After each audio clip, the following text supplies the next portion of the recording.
This girl is helping a victim of oil at sea, a crippled bird, goes to, of all places, a prison to be freed.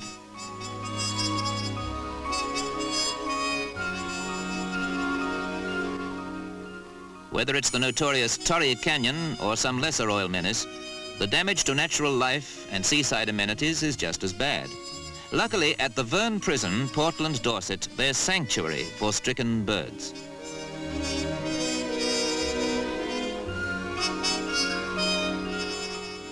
For our film, the prisoners must be anonymous, but their rescue work deserves publicity. Let's take a privileged look at what is part of everyday life behind the locked doors at the Verne.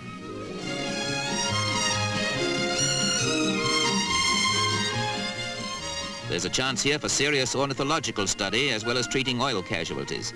The men of the Verne are experts in their own right, remembering perhaps the example of the Birdman of Alcatraz, the convict whose studies enabled him to write a definitive book on bird diseases.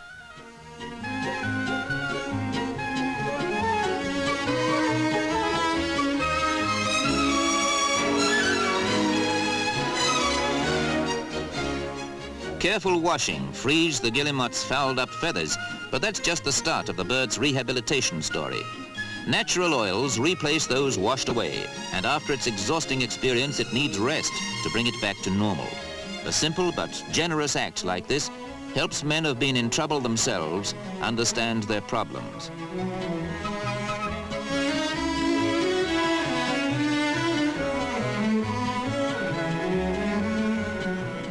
Birds that aren't so lucky become part of the prison's own natural history museum.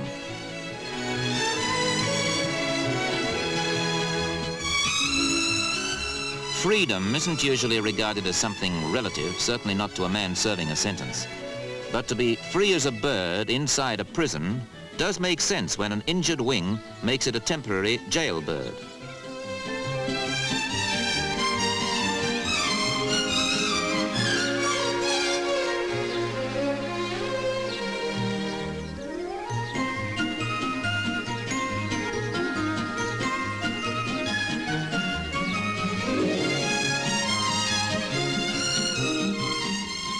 A bird takes freedom for granted where a man cannot. But freedom for an injured bird could well be fatal, so there's help from the hands of men who probably could appreciate freedom better than any of us, especially when, at the end of its stay in the Verne Sanctuary, a bird takes flight over the prison wall. That prisoner has still some time to wait.